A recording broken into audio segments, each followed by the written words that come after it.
Hey guys, welcome back to Nadir Audio. Today we are going to be taking a look at David Bowie's 1977 album, Low. Okay, so Low is a very famous and influential album. There's a lot of information out there on the internet. Probably the best place to get started if you want to learn more about it is the Wikipedia page. There's a lot of good information there.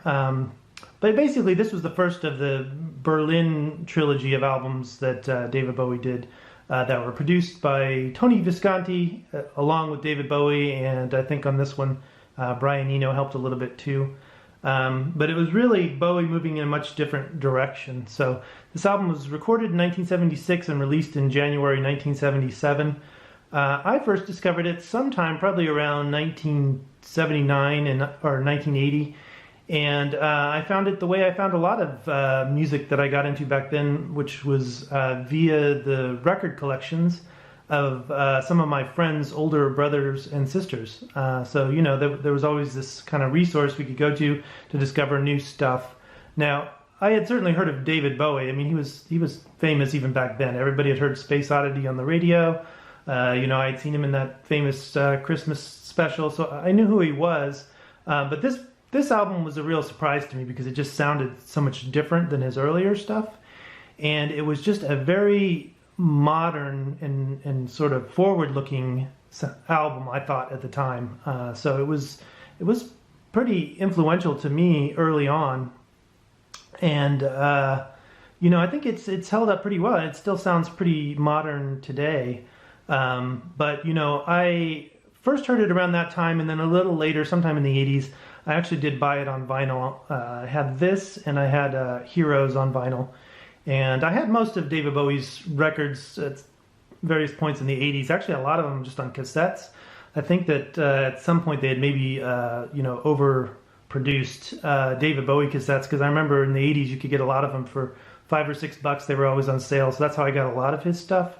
But this one I did have on vinyl from the get-go. Now, unfortunately, I don't have that original vinyl. It got lost somewhere along the way, so I picked up this one a couple of years ago. Now, this is the 2017 remaster, and it was remastered by Tony Visconti himself.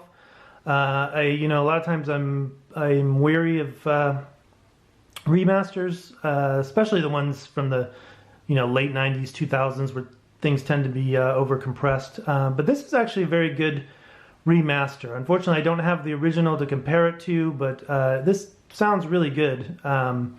You know, I can only go by memory from the old one, but it sounds a lot better than I ever remember this album sounding.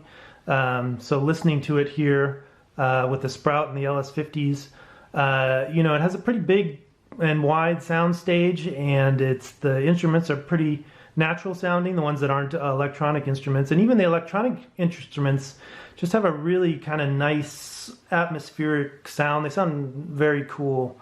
So yeah, I'm a pretty big fan of this particular version. Now, sometimes with modern vinyl, when you buy it, you know, there'll be a voucher and you can pick up the files as well. This particular release, that's not the case. So I was kind of curious to see what the CD would be like. So I did actually go to the library and pick up the CD, but unfortunately this is actually turns out to be the 1999 remaster, and in comparison, yeah, it's, you know, there's really no way to say it. It's pretty awful. It's way over compressed.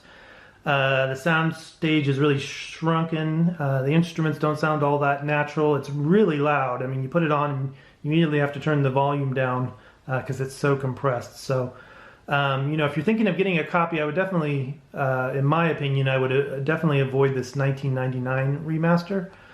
So either go with the original, which I can't speak of the sound right now because I don't have a copy, or this version.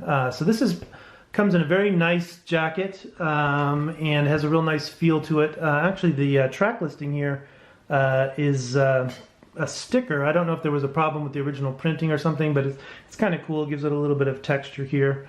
And it's printed actually on 180 gram vinyl, so it's a very nice quality, heavy record. just on black vinyl. It has this cool orange center, and it has the Bowie and sort of the stylized RCA font. I think that was on the original. I can't really remember, but this looked very familiar when I got it, so I think the original was that way. If not, this is kind of a cool thing that they did. Another cool thing about this particular version is they're really trying to make it seem like the original, so it comes with some extra stuff, including the track listings here, this kind of extra insert. But then the really cool part, let's see if I can find it, is it comes with this David Bowie fan club insert. And this is, it looks like it's just a copy of the original one that was in the original album. I don't remember if the copy that I did buy my original copy new. I don't remember this being in it, but it's possible it was, and I just don't remember it. But it's kind of cool. It shows you all the other RCA releases of David Bowie's, and then there's this little cutout that you can mail in to become part of the David Bowie fan club. Yeah, I think this is pretty cool. I like when they do stuff like this on these re-releases.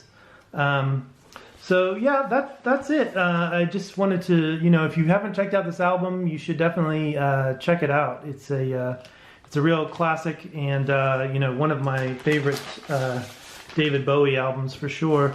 And like I said, I think it's really kind of ahead of its time. It has, what I would consider to be sort of almost like a post-punk sound to it. It's influential of a lot of stuff that I was into later that came out, in the 90s or even later. So very influential, very cool record, lots of cool ambient stuff, which I always like, and all good songs. So yeah, this one's definitely one to check out if you haven't checked it out already.